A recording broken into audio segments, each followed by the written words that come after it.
Students हमेशा ही demand करते हैं वीडियो की कि सानू स्टार्टिंग टास्क 1 ਦੇ ਵਿੱਚ किस तरह सेंटेंस बनाने ने, किस तरह डाटे ਨੂੰ डिसाइड करना कि ਕਿਹੜਾ डाटा ਆਪਾਂ ਕਿੱਥੇ ਲਿਖਣਾ ਹੈਗਾ, ਜਾਂ ਫਿਰ ਕਿਸੇ ਚਾਰਟ ਦੇ ਵਿੱਚ ਬਹੁਤ ਜ਼ਿਆਦਾ डाटा ਹੋ ਜਾਂਦਾ, ਕਈ ਵਾਰੀ ਉਸ डाटे ਨੂੰ ਅਸੀਂ ਕਿਸ ਤਰ੍ਹਾਂ ਐਕਸਪਲੇਨ ਕਰ ਸਕਦੇ ਹਾਂ, किस तरह उसको एनालाइज करना। अज की इस वीडियो ਦੇ ਵਿੱਚ ਆਪਾਂ ਕਰਾਂਗੇ। एक पूरा चार्ट लूंगा मैं और पूरा चार्ट किस तरह लिखना हैगा और बहुत ਵਧੀਆ ਤਰੀਕੇ ਨਾਲ ਲਿਖਣਾ है। सारा कुछ ਅਸੀਂ ਅੱਜ ਦੀ ਇਸ ਵੀਡੀਓ ਦੇ ਵਿੱਚ ਡਿਸਕਸ ਕਰਾਂਗੇ। ਸੋ let's get started. First English ਦੇ ਵਿੱਚ ਸਾਡੇ ਕੋਲ ਚਾਰਟ ਕਿਸ ਤਰ੍ਹਾਂ ਦੇ ਹੁੰਦੇ ਆ ਇਹ ਮੈਂ ਇੱਕ ਸੈਪਰੇਟ ਵੀਡੀਓ ਦੇ ਵਿੱਚ ਆਲਰੇਡੀ ਦੱਸ ਚੁੱਕਿਆ ਹੈਗਾ। ਔਰ ਨੈਕਸਟ ਇੰਪੋਰਟੈਂਟ ਚੀਜ਼ ਜਿਹੜੀ ਸੀਗੀ ਕਿ ਉਹ ਮੈਂ ਡਿਵਾਈਡ ਕੀਤਾ ਸੀ ਚਾਰਟਸ ਨੂੰ ਡਾਇਨਾਮਿਕ ਵਰਸਸ ਸਟੈਟਿਕ ਚਾਰਟਸ ਦੇ ਵਿੱਚ। ਇਹ ਵੀਡੀਓ ਵੀ ਤੁਹਾਡੇ ਲਈ ਦੇਖਣੀ ਜ਼ਰੂਰੀ ਹੈਗੀ ਹੈ ਤਾਂ ਕਿ ਤੁਹਾਨੂੰ ਚਾਰਟ ਲਿਖਣ ਦੇ ਵਿੱਚ ਕੋਈ ਪ੍ਰੋਬਲਮ ਨਾ ਆਵੇ, ਕਿਉਂਕਿ ਡਾਇਨਾਮਿਕ ਐਂਡ ਸਟੈਟਿਕ ਚਾਰਟ ਦੋਨਾਂ ਚਾਰਟਸ ਨੂੰ ਲਿਖਣ ਦਾ ਅਲੱਗ-ਅਲੱਗ ਤਰੀਕਾ ਹੈਗਾ। ਅੱਜ ਦੀ ਇਸ ਵੀਡੀਓ ਦੇ ਵਿੱਚ ਆਪਾਂ ਲਵਾਂਗੇ ਇੱਕ ਸਟੈਟਿਕ ਚਾਰਟ ਨੂੰ। ਸਟੈਟਿਕ ਚਾਰਟ ਉਹ ਚਾਰਟ ਹੁੰਦੇ ਆ ਜਿਸ ਦੇ ਵਿੱਚ ਇਨਫੋਰਮੇਸ਼ਨ ਦੇ ਵਿੱਚ ਸਾਨੂੰ ਕੋਈ ਮੂਵਮੈਂਟ ਜਾਂ ਕੋਈ ਟ੍ਰੈਂਡ ਸ਼ੋ ਨਹੀਂ ਕੀਤਾ ਹੁੰਦਾ, ਜਾਂ ਸਿੰਪਲੀ ਕਰੀਏ ਕੋਈ ਇਨਕਰੀਜ਼ ਡਿਕਰੀਜ਼ ਸ਼ੋ ਨਹੀਂ ਕੀਤਾ ਹੁੰਦਾ। ਸਟੈਟਿਕ ਚਾਰਟ ਦੇ ਵਿੱਚ ਸਿਰਫ ਤੇ ਸਿਰਫ ਇਨਫੋਰਮੇਸ਼ਨ ਕੰਪੇਅਰ ਕਰਨ ਨੂੰ ਦਿੱਤੀ ਹੁੰਦੀ ਆ, ਹਾਈਐਸਟ ਲੋਐਸਟ ਆਪਾਂ ਮੇਨਲੀ ਇਹਦੇ ਵਿੱਚ ਸ਼ੋ ਕਰਨੇ ਹੁੰਦੇ ਆ। ਸੋ ਅੱਜ ਦੀ ਇਸ ਵੀਡੀਓ ਦੇ ਵਿੱਚ ਆਪਾਂ ਇੱਕ ਟੇਬਲ ਲਵਾਂਗੇ ਔਰ ਉਸ ਟੇਬਲ ਨੂੰ ਕਿਸ ਤਰ੍ਹਾਂ ਲਿਖਣਾ ਹੈ ਉਹ ਮੈਂ ਤੁਹਾਨੂੰ ਦੱਸੂਗਾ। सब तो पहला आप बनावांगे इंट्रोडक्शन किस तरह बनानी है, उसके लिए डाटा किस तरह कलैक्ट करना ये भी आप करांगे। इस तो बाद लिखांगे ओवरऑल पूरा फॉर्मेट समझाऊंगा तुहानू। राइटिंग टास्क 1 दा पहला आप फॉर्मेट देखांगे कि की फॉर्मेट हैगा, किस तरीके नाल आप इसनू लिखना हैगा। उस तो बाद असीं देखांगे कि किस तरह आप डाटे नू एनालाइज करना। सब तो ज्यादा इंपॉर्टेंस हुंदी है डाटे नू एनालाइज करने दी, क्योंकि बहुत सारे स्टूडेंट की करते हैं ਉਹ ਹਮੇਸ਼ਾ ਹੀ ਮਿਸਟੇਕ ਕਰਦੇ ਆ ਕਿ ਜਿਸ ਤਰ੍ਹਾਂ ਚਾਰਟ ਹੁੰਦਾ ਹੈ ਸਟਾਰਟਿੰਗ ਤੋਂ ਲੈ ਕੇ ਐਂਡ ਤੱਕ ਲਿਖਣਾ ਸ਼ੁਰੂ ਕਰ ਦਿੰਦੇ ਆ, ਜਿਸ ਦੇ ਨਾਲ ਕਿ ਤੁਹਾਡਾ ਸਕੋਰ ਕਦੇ ਵੀ ਇੰਪਰੂਵ ਨਹੀਂ ਹੋਣਾ ਹੈਗਾ। ਸਕੋਰ ਨੂੰ ਇੰਪਰੂਵ ਕਰਨ ਦੇ ਲਈ ਡਾਟੇ ਨੂੰ ਐਨਾਲਾਈਜ਼ ਕਰਨਾ ਬਹੁਤ ਜ਼ਿਆਦਾ ਜ਼ਰੂਰੀ ਹੈ। ਉਹਦਾ ਕਾਰਨ ਇੱਕ ਇਹ ਵੀ ਹੈਗਾ ਕਿ ਜਦੋਂ ਵੀ ਤੁਹਾਨੂੰ ਚਾਰਟ ਮਿਲਦਾ ਉਸ ਚਾਰਟ ਦੇ ਵਿੱਚ ਇੱਕ ਲਾਈਨ ਹਮੇਸ਼ਾ ਲਿਖੀ ਹੁੰਦੀ ਆ ਕਿ summarise the information by selecting and reporting the main features and make comparisons where relevant. So ਇਹ ਲਾਈਨ ਸਾਨੂੰ ਇੰਡੀਕੇਟ ਕਰਦੀ ਆ, ਐਗਜ਼ਾਮੀਨਰ ਸਾਨੂੰ ਇੰਡੀਕੇਟ ਕਰਦਾ ਪਿਆ ਕਿ ਆਪਾਂ ਚਾਰਟ ਨੂੰ ਕਿਸ ਤਰ੍ਹਾਂ ਲਿਖਣਾ ਹੈਗਾ। ਇਟ ਮੀਨਸ ਕਿ ਆਪਾਂ ਚਾਰਟ ਦੇ ਵਿੱਚ ਕਈ ਵਾਰੀ ਬਹੁਤ ਜ਼ਿਆਦਾ ਇਨਫੋਰਮੇਸ਼ਨ ਹੁੰਦੀ ਹੈ, ਉਹ ਸਾਰੇ ਕੁਝ ਨੂੰ ਇਨਕਲੂਡ ਨਹੀਂ ਕਰਨਾ ਹੈਗਾ, ਸਿਰਫ ਤੇ ਸਿਰਫ ਮੇਨ ਫੀਚਰਸ ਨੂੰ ਹੀ ਚੂਜ਼ ਕਰਨਾ ਹੈ ਤੇ ਕੰਪੈਰੀਜ਼ਨ ਕਰਨਾ ਹੈਗਾ। ਮੇਨ ਫੀਚਰਸ ਕਿਸ ਤਰ੍ਹਾਂ ਡਿਸਾਈਡ ਕਰਨੇ ਆ ਜਾਂ ਫਿਰ ਆਪਾਂ ਕੰਪੈਰੀਜ਼ਨ ਕਿਸ ਤਰ੍ਹਾਂ, ਇਸ ਨੂੰ ਹੀ ਆਪਾਂ ਡਾਟਾ ਐਨਾਲਾਈਜੇਸ਼ਨ ਕਹਿੰਦੇ ਹਾਂ। ਫਰਸਟ ਇੰਪੋਰਟੈਂਟ ਚੀਜ਼ ਹੈਗੀ ਹੈ ਕਿ ਜਦੋਂ ਵੀ ਤੁਹਾਨੂੰ ਰਾਈਟਿੰਗ ਟਾਸਕ 1 ਮਿਲਦਾ ਹੈਗਾ ਕਦੇ ਵੀ ਇਮੀਡੀਏਟਲੀ ਇਨਡਿਸਕ੍ਰਿਮੀਨੇਟਲੀ ਉਹਨੂੰ ਲਿਖਣਾ ਸਟਾਰਟ ਨਹੀਂ ਕਰਨਾ ਹੈਗਾ। ਹਮੇਸ਼ਾ ਸਭ ਤੋਂ ਪਹਿਲਾਂ ਤੁਸੀਂ ਪਲੈਨਿੰਗ ਕਰਨੀ ਆ। ਸਟੂਡੈਂਟ ਕੀ ਹੁੰਦਾ ਕਿ ਪਲੈਨਿੰਗ ਕਰਨ ਦੇ ਲਈ ਬਹੁਤ ਸਾਰੇ ਸਟੂਡੈਂਟ ਜਦੋਂ ਅਸੀਂ ਕਹਿੰਦੇ ਕਿ ਪਲੈਨਿੰਗ ਕਰੋ ਕਹਿੰਦੇ ਸਾਡੇ ਕੋਲ ਟਾਈਮ ਨਹੀਂ ਹੁੰਦਾ। ਲਿਖਣੇ ਨੂੰ ਕਦੀ ਵੀ ਚੀਜ਼ ਨੂੰ ਟਾਈਮ ਨਹੀਂ ਲੱਗਦਾ ਜਦੋਂ ਕੋਈ ਚੀਜ਼ ਤੁਹਾਡੇ ਮਾਈਂਡ ਦੇ ਵਿੱਚ ਪ੍ਰਿਪੇਅਰ ਹੋ ਚੁੱਕੀ ਹੈ। ਸੋ ਇਸ ਕਰਕੇ ਜਦੋਂ ਵੀ ਚਾਰਟ ਮਿਲਦਾ ਨਾ ਪਹਿਲਾਂ ਚਾਰਟ ਨੂੰ ਸਟੱਡੀ ਜ਼ਰੂਰ ਕਰਨਾ ਹੈ। ਸਟੱਡੀ ਕਿਸ ਤਰ੍ਹਾਂ ਕਰਨਾ ਉਹ ਤੁਹਾਨੂੰ ਮੈਂ ਹੁਣ ਦੱਸੂਗਾ। ਸਟੱਡੀ ਕਰੋਗੇ ਤੁਹਾਡੇ ਮਾਈਂਡ ਦੇ ਵਿੱਚ ਜਦੋਂ ਚਾਰਟ ਡਿਸਾਈਡ ਹੋ ਜਾਊਗਾ ਕਿ ਕਿਹੜੀ ਇਨਫੋਰਮੇਸ਼ਨ ਨੂੰ ਕਿੱਥੇ ਲਿਖਣਾ ਹੈ। ਚਾਰਟ ਨੂੰ ਲਿਖਣ ਨੂੰ 5 ਤੋਂ 7 ਮਿੰਟ ਦਾ ਸਮਾਂ ਬਿਲਕੁਲ ਲੱਗਦਾ ਹੈ। ਬਾਕੀ ਤੁਸੀਂ ਜਿਹੜਾ ਆ ਬਹੁਤਾ ਸਮਾਂ ਅਗਰ ਤੁਸੀਂ ਲੈਣਾ ਚਾਹੁੰਦੇ ਤੇ 5 ਮਿੰਟ ਬਹੁਤ ਹੁੰਦੇ ਆ ਡਾਟੇ ਨੂੰ ਪਲੈਨਿੰਗ ਕਰਨ ਦੇ ਲਈ। ਸੋ ਤੁਸੀਂ ਮੇਰੀ ਲੈਫਟ ਸਾਈਡ ਤੇ ਇੱਕ ਚਾਰਟ ਦੇਖ ਸਕਦੇ ਹੋ। The tables below give information about the amount of beer and fruit juice consumed per person per year in different countries. ਸੋ ਕੀ ਹੈਗਾ ਕਿ ਸਾਨੂੰ ਟੇਬਲ ਦਿੱਤਾ ਹੋਇਆ ਨੀਚੇ। ਟੇਬਲ ਦੇ ਵਿੱਚ ਸਾਨੂੰ ਅਗਰ ਚਾਰਟ ਤੋਂ ਦੇਖੀਏ ਪੜ੍ਹ ਕੇ ਤਾਂ ਕਹਿ ਰਿਹਾ ਕਿ consumption of beer and fruit juice ਦਿੱਤੀ ਹੋਈ ਆ per person per year and in different countries. So important information. ਹੁਣ ਬੇਸਿਕਲੀ ਮੈਂ ਇੱਥੇ ਇੰਟਰੋਡਕਸ਼ਨ ਡਿਟੇਲ 'ਚ ਨਹੀਂ ਦੱਸਣੀ ਮੈਂ ਇੰਟਰੋਡਕਸ਼ਨ ਕਿਸ ਤਰ੍ਹਾਂ ਬਣਾਉਣੀ, ਕਿਉਂਕਿ ਇੰਟਰੋਡਕਸ਼ਨ ਤੇ ਮੈਂ ਆਲਰੇਡੀ ਵੀਡੀਓਜ਼ ਕਰ ਚੁੱਕੇ ਹਾਂ। ਤੁਸੀਂ ਉਹ ਵੀਡੀਓਜ਼ ਜ਼ਰੂਰ ਦੇਖ ਲਿਓ ਵੀ ਇੱਥੇ ਇੰਟਰੋਡਕਸ਼ਨ ਕਿਸ ਤਰ੍ਹਾਂ ਬਣਾਈ ਜਾਊਗੀ। ਸੋ ਅਗਰ ਨੀਚੇ ਤੁਸੀਂ ਦੇਖ ਸਕਦੇ ਇੱਕ ਇੰਟਰੋਡਕਸ਼ਨ ਦੇ ਨੀਚੇ ਇੱਕ ਲਾਈਨ ਲਿਖੀ ਹੋਈ ਹੈ summarise the information by selecting and reporting the main features and make comparisons where relevant. ਕੀ ਕਰਨਾ ਹੈਗਾ ਕਿ ਐਗਜ਼ਾਮੀਨਰ ਕੀ ਕਹਿ ਰਿਹਾ ਕਿ ਚਾਰਟ ਦੇ ਵਿੱਚੋਂ ਮੇਨ ਫੀਚਰਸ ਨੂੰ ਸਿਲੈਕਟ ਕਰੋ ਐਂਡ ਮੇਕ ਕੰਪੈਰੀਜ਼ਨਸ, ਉੱਥੇ ਕੰਪੈਰੀਜ਼ਨ ਕਰੋ ਜਿੱਥੇ ਜ਼ਰੂਰਤ ਹੈਗੀ ਆ। ਨੈਕਸਟ ਇਨਸਟਰਕਸ਼ਨ ਦਿੱਤੀ ਹੈ ਰਾਈਟ ਐਟਲੀਸਟ 150 ਵਰਡਸ। ਤੁਹਾਨੂੰ ਪਤਾ ਕਿ ਆਪਾਂ 150 ਵਰਡਸ ਐਟਲੀਸਟ ਲਿਖਣੇ ਹੁੰਦੇ ਆ 20 ਮਿੰਟਸ ਦੇ ਵਿੱਚ। ਸੋ ਇਨਸਟਰਕਸ਼ਨਸ ਨੂੰ ਹਮੇਸ਼ਾ ਮਾਈਂਡ ਦੇ ਵਿੱਚ ਰੱਖਣਾ ਹੈਗਾ। ਨੈਕਸਟ ਅਗਰ ਆਪਾਂ ਚਾਰਟ ਤੇ ਜਾਈਏ ਤੇ ਚਾਰਟ ਦੇ ਵਿੱਚ ਨੰਬਰ ਫਸਟ ਚਾਰਟ ਦੇ ਵਿੱਚ ਸਾਨੂੰ ਕੀ ਦਿੱਤਾ ਬੀਅਰ ਦੀ ਕੰਜ਼ੰਪਸ਼ਨ ਦਿੱਤੀ ਹੋਈ ਆ। ਮੈਂ ਹਮੇਸ਼ਾ ਜਦੋਂ ਇੰਟਰੋਡਕਸ਼ਨ ਬਣਾਉਣੀ ਦੱਸਿਆ ਸੀ ਇੰਟਰੋਡਕਸ਼ਨ ਕਿਸ ਤਰ੍ਹਾਂ ਬਣਾਉਣੀ ਹੈ ਕਿ ਡਾਟੇ ਨੂੰ ਚੰਗੀ ਤਰ੍ਹਾਂ ਆਪਾਂ ਡਿਸਾਈਡ ਦੇਖਣਾ ਹੈਗਾ ਵੀ ਡਾਟਾ ਸਾਨੂੰ ਕਾਹਦੇ ਵਿੱਚ ਦਿੱਤਾ, ਕਿਉਂਕਿ ਇੰਟਰੋਡਕਸ਼ਨ ਦੇਖ ਕੇ ਸਾਨੂੰ ਪਤਾ ਨਹੀਂ ਲੱਗ ਰਿਹਾ ਬੀਅਰ ਦੀ ਕੰਜ਼ੰਪਸ਼ਨ ਕਿਸ ਚੀਜ਼ ਦਿੱਤੀ ਆ। ਸੋ ਨੀਚੇ ਅਗਰ ਆਪਾਂ ਜਾਈਏ ਤੁਸੀਂ ਦੇਖ ਸਕਦੇ ਬੀਅਰ ਦੀ ਕੰਜ਼ੰਪਸ਼ਨ ਸਾਨੂੰ ਦਿੱਤੀ ਹੋਈ ਹੈ ਲੀਟਰਸ ਦੇ ਵਿੱਚ, ਔਰ ਇੱਕ ਸਾਈਡ ਤੇ ਸਾਨੂੰ 10 ਡਿਫਰੈਂਟ ਕੰਟਰੀਜ਼ ਦੇ ਨੇਮ ਦਿੱਤੇ ਹੋਏ ਆ ਜਿਨ੍ਹਾਂ ਵਿੱਚੋਂ first Ireland, Germany, Australia, Belgium et cetera ਹੋਰ ਵੀ ਸਾਡੇ ਕੋਲ ਕੰਟਰੀਜ਼ ਹੈਗੀਆਂ ਨੇ। ਅਗਰ ਆਪਾਂ ਫਰੂਟ ਜੂਸ ਦੀ ਗੱਲ ਕਰੀਏ ਤਾਂ ਫਰੂਟ ਜੂਸ ਦੇ ਵਿੱਚ ਵੀ ਸਾਨੂੰ ਕੰਜ਼ੰਪਸ਼ਨ ਲੀਟਰਸ ਦੇ ਵਿੱਚ ਹੀ ਦਿੱਤੀ ਹੈਗੀ ਆ, ਜਿਸ ਦੇ ਵਿੱਚ ਕੈਨੇਡਾ ਸਭ ਤੋਂ ਜ਼ਿਆਦਾ ਹੈਗਾ। और नीचे फिर लिखा हुआ है लीटर्स पर पर्सन पर ईयर, मींस कि पर व्यक्ति किसी कंट्री च कितनी बीयर या फिर कितना जूस की कंजम्पशन करता है ਉਹ ਸਾਨੂੰ ਦਿੱਤੀ ਹੋਈ ਹੈ 1 ਸਾਲ ਦੀ। ਸੋ ਇਸ ਡਾਟੇ ਦੇ ਵਿੱਚ ਕੀ ਹੈਗਾ ਤੁਸੀਂ ਦੇਖ ਸਕਦੇ ਕਿ ਬੀਅਰ ਐਂਡ ਫਰੂਟ ਜੂਸ ਦਾ ਆਪਸ ਦੇ ਵਿੱਚ ਕੰਪੈਰੀਜ਼ਨ ਅਸੀਂ ਨਹੀਂ ਕਰਨਾ, ਇੱਥੇ ਕਰ ਸਕਦੇ ਸੀਗੇ ਬਟ ਦੇਖ ਸਕਦੇ ਕਿ ਸਾਡੇ ਕੋਲ ਜਿਹੜੀਆਂ ਬੀਅਰ ਦੇ ਲਈ ਕੰਟਰੀਆਂ ਉਹ ਅਲੱਗ ਹੈਗੀਆਂ, ਜਦ ਕਿ ਜੋ ਫਰੂਟ ਜੂਸ ਦੇ ਲਈ ਕੰਟਰੀਜ਼ ਹੈਗੀਆਂ ਉਹ ਅਲੱਗ ਹੈਗੀਆਂ। ਅਗਰ ਤਾਂ ਇਹ ਸੇਮ ਹੁੰਦੀਆਂ ਅਸੀਂ ਆਪਸ ਵਿੱਚ ਦੋਨਾਂ ਨੂੰ ਮਿਕਸ ਕਰਕੇ ਲਿਖ ਸਕਦੇ ਸੀਗੇ, ਬਟ ਇੱਥੇ ਕੀ ਕਰਾਂਗੇ ਆਪਾਂ ਬੀਅਰ ਨੂੰ ਅਲੱਗ ਲਿਖਾਂਗੇ ਇੱਕ ਬੋਡੀ ਪੈਰਾਗ੍ਰਾਫ ਦੇ ਵਿੱਚ ਔਰ ਜਿਹੜਾ ਸਾਡਾ ਫਰੂਟ ਜੂਸ ਆ ਉਸ ਨੂੰ ਅਲੱਗ ਲਿਖਾਂਗੇ। ਸੋ ਹੁਣ ਦੇਖਦੇ ਹਾਂ ਫਾਰਮੈਟ ਕੀ ਹੋਊਗਾ ਸਾਡੇ ਚਾਰਟ ਦਾ। ਫਾਰਮੈਟ ਦੇ ਅਕੋਰਡਿੰਗ ਤੁਸੀਂ ਦੇਖ ਸਕਦੇ ਫਸਟ ਨੰਬਰ ਤੇ ਸਾਡੀ ਇੰਟਰੋਡਕਸ਼ਨ ਆਊਗੀ, ਨੰਬਰ ਸੈਕੰਡ ਤੇ ਆਪਾਂ ਲਿਖਾਂਗੇ ਓਵਰਵਿਊ, ਨੈਕਸਟ ਆਪਾਂ ਲਿਖਾਂਗੇ ਬੋਡੀ ਪੈਰਾਗ੍ਰਾਫ ਨੂੰ।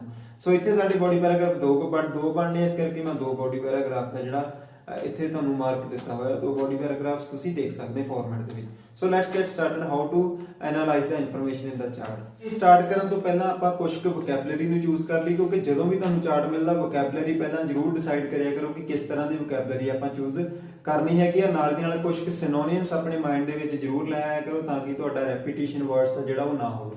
ਸੋ ਫਸਟ ਅਗਰ ਆਪਾਂ ਵੋਕੈਬਲਰੀ ਦੀ ਗੱਲ ਕਰੀਏ ਤਾਂ ਤੁਸੀਂ ਦੇਖ ਸਕਦੇ ਸਾਨੂੰ ਕੰਜ਼ੰਪਸ਼ਨ ਆਫ, ਸਾਡਾ ਜੋ ਟੌਪਿਕ ਹੈਗਾ ਇਸ ਚਾਰਟ ਦਾ ਹੈਗਾ consumption of beer and fruit juice. So ਇਹ ਸਾਡਾ ਹੈਗਾ ਟੌਪਿਕ। ਇਸ ਦੇ ਵਿੱਚ ਮੇਨ ਵਰਡ ਜਿਹੜਾ ਹੈਗਾ ਉਹ ਹੈਗਾ ਕੰਜ਼ੰਪਸ਼ਨ। ਕੰਜ਼ੰਪਸ਼ਨ ਨੂੰ ਇੱਥੇ ਉਹਨੇ ਐਜ਼ ਅ ਨਾਉਨ ਯੂਜ਼ ਕੀਤਾ ਹੋਇਆ। ਸੋ ਕੰਜ਼ੰਪਸ਼ਨ ਦੇ ਹੋਰ ਕਿਹੜੇ ਨਾਉਨ ਆ ਪਹਿਲਾਂ ਆਪਾਂ ਉਹ ਦੇਖ ਲਈਏ, ਕਿਹੜੇ ਨਾਉਨ ਆਪਾਂ ਇਹਦੀ ਜਗ੍ਹਾ ਯੂਜ਼ ਕਰ ਸਕਦੇ ਹੈਗੇ। ਸੋ ਨਾਉਨ ਦੀ ਅਗਰ ਗੱਲ ਕਰਾਂ ਤੇ ਫਸਟ ਆਪਾਂ ਕੰਜ਼ੰਪਸ਼ਨ ਤਾਂ ਸਾਡੇ ਕੋਲ ਆਲਰੇਡੀ ਹੈਗਾ ਆ, ਯੂਟਿਲਾਈਜੇਸ਼ਨ ਯੂਜ਼ ਕਰ ਸਕਦੇ ਆ, ਇਨਟੇਕ ਯੂਜ਼ ਕਰ ਸਕਦੇ ਆ, ਇੱਥੇ ਆਪਾਂ ਯੂਜ਼ੇਜ ਵੀ ਯੂਜ਼ ਕਰ ਸਕਦੇ ਆ ਐਜ਼ ਅ ਨਾਉਨ। ਇਸ ਦੇ ਨਾਲ ਦੀ ਨਾਲ ਅਸੀਂ ਵਰਬ ਦੇ ਨਾਲ ਵੀ ਸੈਂਟੈਂਸ ਬਣਾ ਸਕਦੇ ਆ ਡਿਫਰੈਂਟ ਤਰੀਕੇ ਦੇ ਨਾਲ। ਸੋ ਵਰਬ ਕੀ ਹੋਊਗੇ, ਕੰਜ਼ੰਪਸ਼ਨ ਦਾ ਸਾਡਾ ਵਰਬ ਬਣ ਜਾਊਗਾ ਕੰਜ਼ਿਊਮ, ਯੂਟਿਲਾਈਜੇਸ਼ਨ ਦਾ ਯੂਟਿਲਾਈਜ਼ ਬਣ ਜਾਊਗਾ, ਤੇ ਆਪਾਂ ਡਰਿੰਕ ਵਰਬ ਵੀ ਇੱਥੇ ਯੂਜ਼ ਕਰ ਸਕਦੇ ਹੈਗੇ। ਸੋ ਇਹ ਸਾਡੇ ਹੈਗੇ verb and noun. Verb and noun ਦੇ ਨਾਲ ਅਲੱਗ-ਅਲੱਗ ਤਰ੍ਹਾਂ ਸੈਂਟੈਂਸ ਅਸੀਂ ਬਣਾ ਸਕਦੇ ਹਾਂ ਤਾਂ ਕਿ ਅਸੀਂ ਵੈਰਾਈਟੀ ਸ਼ੋ ਕਰ ਸਕੀਏ। ਉਸ ਤੋਂ ਅੱਗੇ ਪਰ ਪਰਸਨ ਸਾਨੂੰ ਕੰਜ਼ੰਪਸ਼ਨ ਦਿੱਤੀ, ਪਰ ਪਰਸਨ ਨੂੰ ਅਸੀਂ ਪਰ ਕੈਪੀਟਾ ਲਿਖ ਸਕਦੇ ਹਾਂ, ਪਰ ਹੈਡ ਲਿਖ ਸਕਦੇ ਹਾਂ। ਈਅਰ ਸਾਨੂੰ 1 ਈਅਰ ਦੀ ਕੰਜ਼ੰਪਸ਼ਨ ਕਿਸੇ ਐਨੂਅਲ ਈਅਰ ਦੀ ਦਿੱਤੀ ਤੇ ਅਸੀਂ ਇਸ ਨੂੰ ਐਨੂਅਲੀ ਲਿਖ ਸਕਦੇ ਹਾਂ, ਈਅਰਲੀ ਲਿਖ ਸਕਦੇ ਹਾਂ, ਇਨ ਅ ਈਅਰ ਲਿਖ ਸਕਦੇ ਹਾਂ। ਸੋ ਹੁਣ ਆਪਾਂ ਫਸਟ ਬਣਾਈਏ ਦੀ ਇੰਟਰੋਡਕਸ਼ਨ ਕਿ ਇੰਟਰੋਡਕਸ਼ਨ ਕਿਸ ਤਰ੍ਹਾਂ ਬਣੂਗੀ। ਨੈਕਸਟ ਆਪਾਂ ਦੇਖਦੇ ਹਾਂ ਕਿ ਕਿਸ ਤਰ੍ਹਾਂ ਆਪਾਂ ਡਾਟੇ ਨੂੰ ਐਨਾਲਾਈਜ਼ ਕਰਨਾ ਹੈ। ਸੋ ਇੰਟਰੋਡਕਸ਼ਨ ਇਸ ਚਾਰਟ ਦੀ ਸਾਡੀ ਬਣ ਸਕਦੀ ਹੈ the tables present the per capita consumption of beer and fruit juice in various nations। Countries ਨੂੰ ਆਪਾਂ ਚੇਂਜ ਕਰ ਦਿੱਤਾ ਨੇਸ਼ਨ ਦੇ ਵਿੱਚ। ਇਸ ਤੋਂ ਇਲਾਵਾ ਅਸੀਂ ਹੋਰ ਵੀ ਤਰੀਕੇ ਦੇ ਨਾਲ ਇੰਟਰੋਡਕਸ਼ਨ ਇਹਦੀ ਬਣਾ ਸਕਦੇ ਹਾਂ, ਬਹੁਤੀ ਡਿਟੇਲ ਦੇ ਵਿੱਚ ਨਹੀਂ ਕਰਾਂਗੇ ਇਸ ਚਾਰਟ ਦੀ ਕਿਉਂਕਿ ਆਲਰੇਡੀ ਸਮਝਾਈ ਹੋਈ ਹੈ। ਤੁਸੀਂ ਉਸ ਵੀਡੀਓ ਨੂੰ ਜ਼ਰੂਰ ਦੇਖ ਲਿਓ ਅਗਰ ਤੁਹਾਨੂੰ ਇੰਟਰੋਡਕਸ਼ਨ ਬਣਾਉਣ ਦੇ ਵਿੱਚ ਪ੍ਰੋਬਲਮ ਹੈਗੀ ਆ। ਨੈਕਸਟ ਆਪਾਂ ਕਰਾਂਗੇ ਓਵਰਆਲ। ਦੇਖੋ ਓਵਰਵਿਊ ਦੇਣ ਦੇ ਲਈ ਤੁਹਾਨੂੰ ਪਤਾ ਕਿ ਓਵਰਵਿਊ ਦੇ ਵਿੱਚ ਆਪਾਂ ਇੱਕ ਜਨਰਲੀ ਸਟੇਟਮੈਂਟ ਜਨਰਲ ਆਈਡੀਆ ਦੇਣਾ ਹੁੰਦਾ ਐਗਜ਼ਾਮੀਨਰ ਨੂੰ ਕਿ ਓਵਰਆਲ ਚਾਰਟ ਦੇ ਵਿੱਚ ਕੀ ਹੋਇਆ। ਸੋ ਓਵਰਆਲ ਨੂੰ ਕਿਸ ਤਰ੍ਹਾਂ ਡਿਸਾਈਡ ਕਰਨਾ ਮੈਂ ਇਹ ਵੀ ਆਲਰੇਡੀ ਇੱਕ ਵੀਡੀਓ ਦੇ ਚੁੱਕਿਆ ਕਿ ਓਵਰਆਲ ਕਿਸ ਤਰ੍ਹਾਂ ਲਿਖਣਾ ਆ। ਉਸ ਵੀਡੀਓ ਨੂੰ ਦੇਖ ਲਿਓ ਅਗਰ ਤੁਹਾਨੂੰ ਓਵਰਆਲ ਨਹੀਂ ਪਤਾ, ਕਿਉਂਕਿ ਇਸ ਵੀਡੀਓ 'ਚ ਆਪਾਂ ਸਿੰਪਲੀ ਡਾਟੇ ਨੂੰ ਐਨਾਲਾਈਜ਼ ਕਰਨਾ ਹੀ ਸਿੱਖਣਾ ਹੈਗਾ। ਸੋ ਓਵਰਆਲ ਇਸ ਚਾਰਟ ਦਾ ਕੀ ਹੋਊਗਾ। ਸੋ ਫਸਟ ਆਪਾਂ ਦੇਖੀਏ ਕਿ ਆਪਾਂ ਡਾਟੇ ਨੂੰ ਐਨਾਲਾਈਜ਼ ਕਿਸ ਤਰ੍ਹਾਂ ਕਰਨਾ ਹੈਗਾ। ਇਹ ਡਾਟੇ ਦੀ ਐਨਾਲਾਈਜ਼ ਇੰਟਰੋਡਕਸ਼ਨ ਤੋਂ ਬਾਅਦ ਅਸੀਂ ਡਾਟੇ ਨੂੰ ਐਨਾਲਾਈਜ਼ ਕਰਨਾ। ਵੈਸੇ ਤਾਂ ਤੁਸੀਂ ਪਹਿਲਾਂ ਪਲੈਨਿੰਗ ਕਰਨੀ ਹੈ ਜਦੋਂ ਵੀ ਇੰਟਰੋਡਕਸ਼ਨ ਚਾਰਟ ਤੁਸੀਂ ਲਿਖਣਾ ਸਟਾਰਟ ਕਰਨਾ। ਪਰ ਫਸਟ ਤੇ ਸਾਡੇ ਕੋਲ ਕੀ ਹੈਗਾ ਆ, 2 ਚੀਜ਼ਾਂ ਦਾ ਹਮੇਸ਼ਾ ਖਿਆਲ ਰੱਖਣਾ ਜਦੋਂ ਵੀ ਤੁਹਾਨੂੰ ਕੋਈ ਚਾਰਟ ਮਿਲਦਾ, ਡਿਫਰੈਂਸਸ, ਸਿਮਿਲੈਰਿਟੀਜ਼। ਇਹ 2 ਚੀਜ਼ਾਂ ਨੇ ਤੁਹਾਨੂੰ ਚਾਰਟ ਦੇ ਵਿੱਚੋਂ ਡਾਟੇ ਨੂੰ ਐਨਾਲਾਈਜ਼ ਕਰਨਾ ਸਿਖਾ ਦੇਣਾ। ਸੋ ਫਸਟ ਅਗਰ ਆਪਾਂ ਡਿਫਰੈਂਸਸ ਦੀ ਗੱਲ ਕਰੀਏ ਤੇ ਹਾਈਐਸਟ ਦੇਖ ਲੈਣਾ ਵੀ ਹਾਈਐਸਟ ਕਿਹੜੀ ਚੀਜ਼ ਹੈਗੀ ਆ।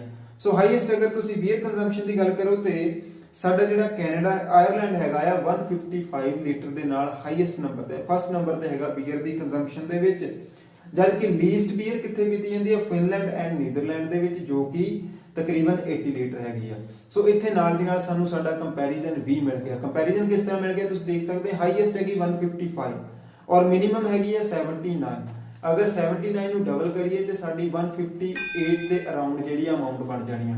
ਸੋ ਆਪਾਂ ਕੀ ਕਹਿ ਸਕਦੇ, ਆਲਮੋਸਟ ਜਿਹੜੀ ਲੀਸਟ ਅਮਾਉਂਟ ਆ ਆਲਮੋਸਟ ਹਾਫ ਹੈਗੀ ਆ ਹਾਈਐਸਟ ਨਾਲ। ਸਾਡਾ ਕੰਪੈਰੀਜ਼ਨ ਵੀ ਨਾਲ ਦੀ ਨਾਲ ਬਣ ਗਿਆ, ਮੈਕਸਿਮਮ ਐਂਡ ਲੋਐਸਟ ਵੀ ਸਾਨੂੰ ਮਿਲ ਗਏ। ਸੋ ਇਹ ਤਾਂ ਸੀਗੇ ਸਾਡੇ ਫਸਟ ਡਿਫਰੈਂਸਸ।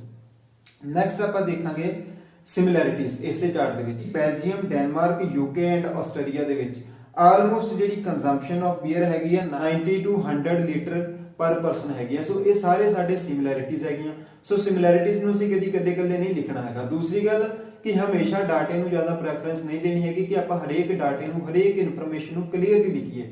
ਆਲ ਅਰਾਊਂਡ ਕਰਕੇ ਆਪਾਂ ਜਿਹੜਾ ਹੈ ਲਿਖ ਸਕਦੇ ਹਾਂ। ਸੋ ਇਸ ਕਰਕੇ ਸਿਮਿਲੈਰਿਟੀਜ਼ ਡਿਫਰੈਂਸਸ ਸਾਨੂੰ ਮਿਲ ਚੁੱਕੇ ਆ, ਸਿਮਿਲੈਰਿਟੀਜ਼ ਮਿਲ ਚੁੱਕੀਆਂ। ਸੋ ਜਦੋਂ ਵੀ ਆਪਾਂ ਲਿਖਣਾ ਸਟਾਰਟ ਕਰਨਾ ਫਸਟ ਆਪਾਂ ਹਾਈਐਸਟ ਲਿਖ ਦਾਂਗੇ, ਹਾਈਐਸਟ ਲਿਖ ਕੇ ਫਿਰ ਲੋਐਸਟ ਲਿਖ ਦਾਂਗੇ, ਆਪਸ ਵਿੱਚ ਕੰਪੈਰੀਜ਼ਨ ਕਰ ਦਾਂਗੇ, ਫਿਰ ਆਪਾਂ ਲਿਖ ਦਾਂਗੇ ਸਿਮਿਲੈਰਿਟੀਜ਼। ਸੀਕੁਐਂਸ ਵਾਈਜ਼ ਇਨਫੋਰਮੇਸ਼ਨ ਲਿਖੋਗੇ ਤੇ ਐਗਜ਼ਾਮੀਨਰ ਨੂੰ ਵੀ, ਪੜ੍ਹਨ ਵਾਲੇ ਨੂੰ ਵੀ ਜਿਹੜਾ ਤੁਹਾਡਾ ਲਿਖਿਆ ਹੋਇਆ ਚਾਰਟ ਵਧੀਆ ਲੱਗੂਗਾ। ਸੋ ਇਸ ਤਰ੍ਹਾਂ ਇਨਫੋਰਮੇਸ਼ਨ ਲਿਖਣੀ। ਇਸ ਤਰ੍ਹਾਂ ਨਹੀਂ ਹੈਗਾ ਕਿ ਪਹਿਲਾਂ ਹਾਈਐਸਟ ਲਿਖਤਾ ਵਿੱਚ ਹੀ ਆਪਾਂ ਸਿਮਿਲਰਿਟੀਜ਼ ਲਿਖ ਰਹੇ ਹਾਂ, ਵਿੱਚ ਹੀ ਲੋਐਸਟ ਲਿਖ ਰਹੇ ਹਾਂ, ਫਿਰ ਕੋਈ ਹੋਰ ਆਪਾਂ ਇਨਫੋਰਮੇਸ਼ਨ ਦੀ ਮਿਕਸ ਅਪ ਨਹੀਂ ਕਰਨਾ, ਹਮੇਸ਼ਾ ਡਾਟੇ ਨੂੰ ਸੀਕੁਐਂਸ ਵਾਈਜ਼ ਲਿਖਣਾ ਹੈਗਾ।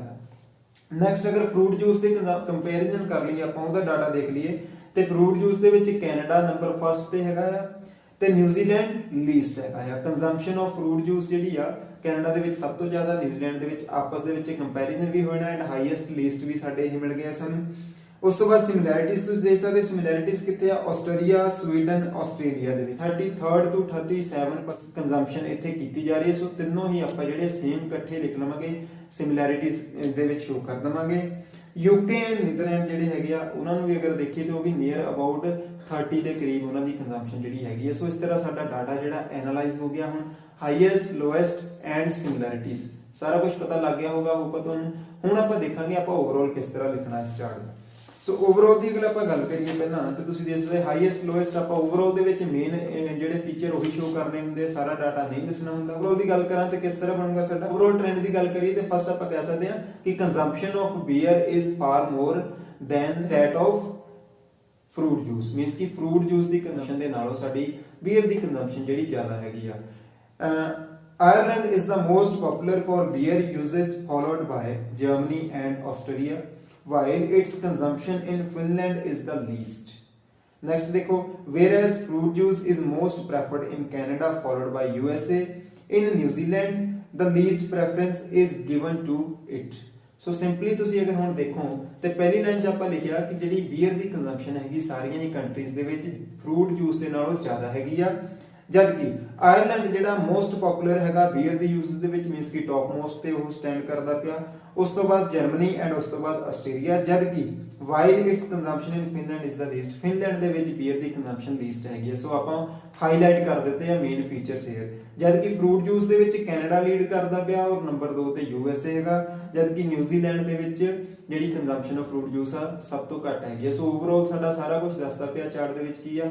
ਹੁਣ ਆਪਾਂ ਲਿਖਾਂਗੇ ਬੋਡੀ ਪੈਰਾਗ੍ਰਾਫ। ਬੋਡੀ ਪੈਰਾਗ੍ਰਾਫ ਕਿਸ ਤਰ੍ਹਾਂ ਲਿਖਾਂਗੇ ਆਪਾਂ, ਬੋਡੀ ਪੈਰਾਗ੍ਰਾਫ ਦੇ ਵਿੱਚ ਵੀ ਜਿਸ ਤਰ੍ਹਾਂ ਜਿਹਨੂੰ ਓਵਰਆਲ ਵਧੀਆ ਤਰੀਕੇ ਨਾਲ ਬਣਾਉਣਾ ਆ ਗਿਆ ਉਹਦਾ ਬੋਡੀ ਪੈਰਾਗ੍ਰਾਫ ਬਣਾਉਣਾ ਵੀ ਕੋਈ ਔਖਾ ਨਹੀਂ ਹੁੰਦਾ। ਬੋਡੀ ਪੈਰਾਗ੍ਰਾਫ ਕਿਸ ਤਰ੍ਹਾਂ ਸਟਾਰਟ ਹੋਊਗਾ ਸਾਡਾ, ਟੂ ਬਿਗਿਨ ਵਿਦ ਆਪਾਂ ਲਗਾ ਸਕਦੇ ਹਾਂ, ਇੱਥੇ ਨਹੀਂ ਲਗਾਉਣਾ ਤਾਂ ਵੀ ਕੋਈ ਨਹੀਂ। Beer is the most preferred beverage in Ireland. Its intake there is 155 liters. ਕੀ ਹੈਗਾ ਕਿ ਬੀਅਰ ਜਿਹੜੀ ਹੈ ਸਭ ਤੋਂ ਜ਼ਿਆਦਾ ਪ੍ਰੈਫਰ ਕੀਤੀ ਜਾਂਦੀ ਹੈ ਆਇਰਲੈਂਡ ਦੇ ਵਿੱਚ ਤੇ ਇਸ ਦਾ ਜਿਹੜਾ ਇਨਟੇਕ ਹੈਗਾ 155 ਲੀਟਰਸ ਹੈਗਾ। ਅਗਰ ਮੈਂ ਐਡਜੈਕਟਿਵ ਕਲੌਜ਼ ਲਗਾਤਾ ਨਾਲ ਹੀ ਕੰਪਲੈਕਸ ਸੈਂਟੈਂਸ ਵੀ ਆਪਾਂ ਇੱਥੇ ਲੈ ਕੇ ਆਏ ਕਿਉਂਕਿ ਕੰਪਲੈਕਸਿਟੀ ਸ਼ੋ ਕਰੂਗੇ ਨੰਬਰ ਤਾਂ ਹੀ ਜ਼ਿਆਦਾ ਮਿਲਣੇ ਆ। ਸੋ ਅਗਰ ਆਪਾਂ ਦੇਖੀਏ beer is the most preferred beverage in Ireland, its intake there is 155 liters, which is almost double that in Finland. Next, where the least beer is utilized. However, both Germany and Austria stand second and third with 119 and 106 liter consumption respectively. Belgium, Denmark and the UK consume nearly 100 liter beer yearly, while in Australia and the US under 90 litre beer is utilised. So 3 ਤੋਂ 4 sentences ਦੇ ਵਿੱਚ ਆਪਾਂ ਪੂਰਾ chart ਜਿਹੜਾ describe ਕਰ ਦਿੱਤਾ ਔਰ ਪੂਰਾ ਡਾਟਾ ਵੀ ਨਹੀਂ ਦੱਸਿਆ ਤੇ ਸਾਰੀਆਂ ਕੰਟਰੀਆਂ ਵੀ ਮੈਂਸ਼ਨ ਕਰ ਦਿੱਤੀਆਂ ਇੱਥੇ ਆਪਾਂ। ਹੁਣ ਅਗਰ ਆਪਾਂ ਫਰੂਟ ਜੂਸ ਦੇ ਵੱਲ ਚੱਲੀਏ ਤੇ ਫਸਟ ਆਪਾਂ ਇਸ ਚਾਰਟ ਨੂੰ ਪੜ੍ਹ ਲੈਂਦੇ ਆ, ਫਿਰ ਮੈਂ ਦੱਸੂਗਾ ਕਿਸ ਤਰ੍ਹਾਂ ਇਸ ਨੂੰ ਲਿਖਿਆ ਗਿਆ ਹੈਗਾ। ਔਨ ਦਾ ਅਦਰ ਹੈਂਡ, ਜਾਂ ਫਿਰ ਆਪਾਂ ਇੱਥੇ ਯੂਜ਼ ਕਰ ਸਕਦੇ ਹਾਂ moving to the next chart, ਜਾਂ ਫਿਰ ਆਪਾਂ ਕਹਿ ਸਕਦੇ as far as consumption of fruit juice is concerned, ਇਸ ਤਰ੍ਹਾਂ ਵੀ ਆਪਾਂ ਇਸ ਨੂੰ ਸਟਾਰਟ ਕਰ ਸਕਦੇ ਹਾਂ। ਸੋ ਆਪਾਂ ਯੂਜ਼ ਕਰਦੇ ਹਾਂ ਇੱਥੇ on the other hand.